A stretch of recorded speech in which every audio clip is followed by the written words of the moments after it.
నిజామాబాద్ జిల్లా సిరికొండ మండలం పర్యటనకు వచ్చిన rural MLA doctor Bhupath Reddy Gadkol గ్రామంలో 12 కోట్లతో నిర్మిస్తున్న హై లెవెల్ బ్రిడ్జ్ పనులను పరిశీలించారు.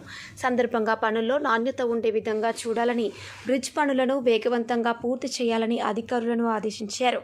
అనంతరం సిరికొండ మండలంలోని గడ్కోల్, హుసేన్ నగర్, సిరికొండ, మైలారం, న్యాయనంది, రావుట్ల గ్రామాల్లో ఇటీవల మరణించిన వారి కుటుంబ సభ్యులను పరామర్శించి ఓదార్చారు. కార్యక్రమంలో PCC delegate Shekhar Goud, DCC కార్యదర్శి వెల్మ భాస్కర్ రెడ్డి, ఎర్రన్న, కాంగ్రెస్ పార్టీ మండల అధ్యక్షుడు Ravi, rural youth convener Ummaji Naresh, youth Congress అధ్యక్షుడు జీవన్, సిరికొండ మాజీ సర్పంచ్ దేగం సంజు, పార్టీ నాయకులు గాదరి నర్సారెడ్డి, భానుచందర్ రెడ్డి, చిలుకూరి ప్రసాద్, బసంత్ రెడ్డి, గడ్కోల్, వీడీసీ చైర్మన్ మామిడి రాములు, కొండాపూర్ మాజీ సర్పంచ్ గౌస్, శ్రీధర్, బూక్యా సంతోష్ నాయక్, శామ్యూల్, డీలర్ రమేష్, గొల్ల జనార్దన్, చింటూ, దేగం సాగర్, మల్లేష్ యాదవ్ మరియు పార్టీ నాయకులు, కార్యకర్తలు పాల్గొన్నారు. గణేష్ గౌడ్, దృశ్యం రిపోర్టర్, సిరికొండ.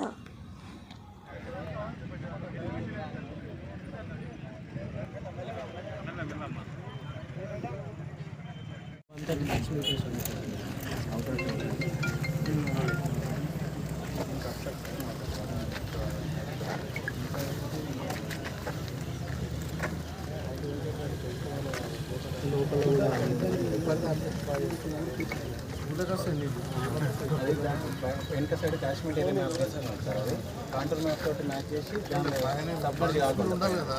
సో 500 మీటర్స్ వరకు సర్వే వాటర్ లెవెల్ ఓకే, ఒక 1 కిలోమీటర్ అవుతాయచ్చు. దీని మీద 2 మీటర్స్ ఫ్లో ఉందనుకో, కాకుండానే సర్వే చేసి ఒడ్డు దాటకుండా